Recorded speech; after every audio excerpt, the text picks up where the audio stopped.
Aadhaar number link up అనేది మన మండలంలో జరుగుతుంది.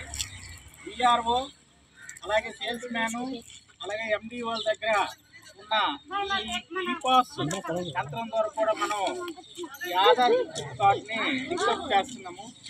ఈ లింకప్ అనేది ఎట్టి పరిస్థితులను కూడా ఈ నెల 30లోగా పూర్తి చేయమని మన గౌరవనీయ ముఖ్యమంత్రి వర్యులు నారా చంద్రబాబు నాయుడు గారు ఆదేశించారు.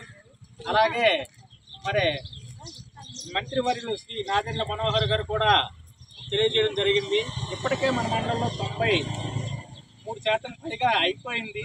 ఇంకా మిగిలిన వాళ్ళు చాలామంది ముఖ్యంగా ఈ హిల్ టాప్ ఏరియాల్లో ఉండిపోయారు.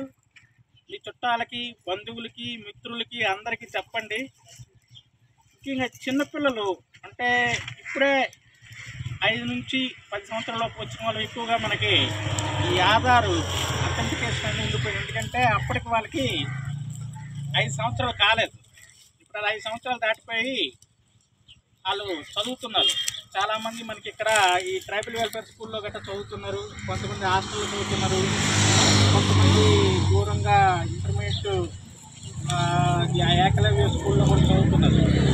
వీళ్ళందరూ ముందుకొచ్చినప్పుడు తప్పనిసరిగా చేయించుకోవాలి. ముఖ్యంగా ఇలాంటి పిల్లలు ఉండిపోయారు మనకి ఎక్కువగా. మన మిగిలిన వాళ్ళందరూ సుమారు 5-6 వేల మంది ఈ పిల్లలే ఉండిపోయారు. తల్లిదండ్రులకి విజ్ఞప్తి ఏంటంటే పిల్లల తాలూకు ఈ కేవైసీ అయ్యిందా లేదో ఇందులో మనం చూడవచ్చు. మీరు ఇచ్చిన కార్డు రేషన్ నెంబర్ కొడితే ఇది గ్రీన్ రంగులో అయితే ఓకే కొడుతుంది, కాకపోతే ఏ రంగు పింక్ కలర్ రంగులో కాకపోతే వస్తుంది. వెంటనే మీరు మీ పాపని తీసుకొచ్చి ఈ ఆధార్ నెంబర్ ఇచ్చి అక్కడ ఎంబీఏకి కానీ లేదంటే విఆర్ఓకి కానీ లేదంటే ఇక్కడ మనకి సచివాలయంలో వెల్ఫేర్ అసిస్టెంట్ కూడా ఉంటారు, వాళ్ళకి కానీ ఎవరికి మీకు అందుబాటులో ఉంటే వాళ్ళు.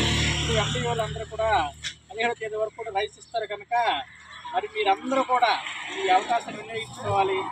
మీరే కాకుండా మీ పనిలో కూడా చెప్పండి అమ్మా, పిల్లలు అందరూ కూడా ఈకేవైసీ అనండి, ఈకేవైసీ అనండి. రేషన్ కార్డుతో ఈకేవైసీ,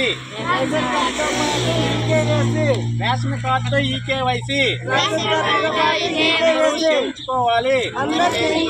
రేషన్ కార్డుతో ఈకేవైసీ చేయించుకోవాలి. స్కూల్లో ఉన్న పిల్లలు అందరూ కూడా ఈకేవైసీ చేయించుకోవాలి. చెప్తారా అందరూ కూడా చెప్తావా చెప్పండి.